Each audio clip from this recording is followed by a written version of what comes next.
औज़ु बिल्लाहि मिनश्शैतानिर्रजीम बिस्मिल्लाहिर्रहमानिर्रहीम अस्सलामु अलैकुम व रहमतुल्लाहि व बरकातुहू। डियर स्टूडेंट्स, 10th हिस्ट्री में आज का टॉपिक जो हमारा है वो है द ग्रेट डिप्रेशन ऑफ 1929। इसमें हमें जो चीज़ें डिस्कस करनी है वो इस तरह से हैं कि ग्रेट डिप्रेशन ऑफ 1929 हम किसे कहते हैं और इस ग्रेट डिप्रेशन का आगाज किस कंट्री से होता है और ग्रेट डिप्रेशन जो है इसके कौन कौन से काजेस थे और इसके बाद यानी इसके क्या क्या रिजल्ट्स रहे।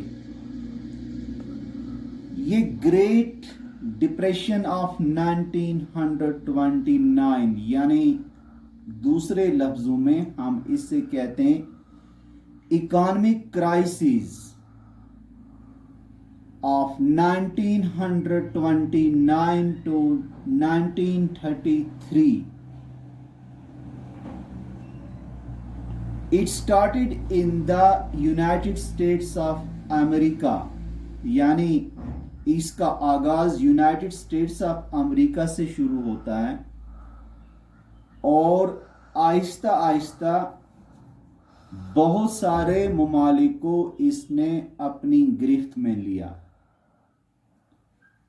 जो 20th सेंचुरी का इकोनॉमिक पीरियड जो था ये बहुत ही खराब था और 1920 से यूनाइटेड स्टेट्स की जो इकोनॉमी थी वो तेजी से आगे बढ़ रही थी। यूनाइटेड स्टेट्स की जो इंडस्ट्रीज थी वो अच्छी ग्रोथ दिखाने लगी और शुरुआत में अच्छी इंडस्ट्रियल ग्रोथ की वजह से स्टॉक प्राइसेस जो थी वो तेजी से बढ़ने लगी। फिर 1920 से 1928 का पीरियड जो है इसको हम द रोरिंग 20s कहते हैं क्योंकि इस पीरियड में यूनाइटेड स्टेट्स की इकोनॉमी जो है वो बहुत तेजी से बढ़ने लगी और साथ साथ कंपनीज की अच्छी परफॉर्मेंस की वजह से स्टॉक प्राइसेस जो थी वो बढ़ने लगी जिससे लोगों को अच्छे रेट्स मिलने लगे। यूनाइटेड स्टेट्स की जो बहुत सारी कंपनियां तब मास प्रोडक्शन के तरीके अपनाने लगी और साथ ही इन कंपनीज ने नए इक्विपमेंट्स को डेवलप किया यानी नए इक्विपमेंट्स डेवलप होने लगे। मिसाल के तौर पर वॉशिंग मशीन्स, रेफ्रिजरेटर्स, रेडियो, यानी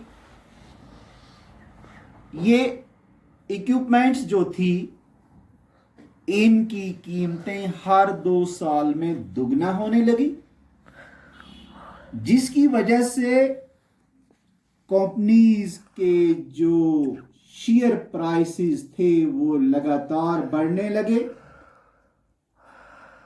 और बाकी मानीदा लोग जिन्हें स्टॉक मार्केट की ज्यादा इंफॉर्मेशन नहीं थी पर अच्छी रेट्स कमाने के खातिर वो लोग स्टॉक मार्केट के साथ मुंसलिक हुए और अच्छी रेट्स को देखकर ये लोग भी स्टॉक मार्केट में शामिल हो गए। लोग अपना सारा पैसा बिना सोचे समझे और बिना किसी बिजनेस एनालिसिस के स्टॉक मार्केट में दाखिल करने लगे। यानी जिन लोगों को स्टॉक मार्केट के बारे में कुछ भी मालूम नहीं था, वो लोग ज्यादा रेट्स कमाने की लालच में हैवीली वो इन्वेस्ट करने लगे। आप बहुत ज्यादा पैसा स्टॉक मार्केट में आने की वजह से स्टॉक्स जो थे वो ओवर वैल्यूड होने लगे। यानी एक वक्त ऐसा आ गया कि स्टॉक्स की जो रेट्स थी वो आसमान को छूने लगी और वो बहुत ओवर वैल्यूड हो गई।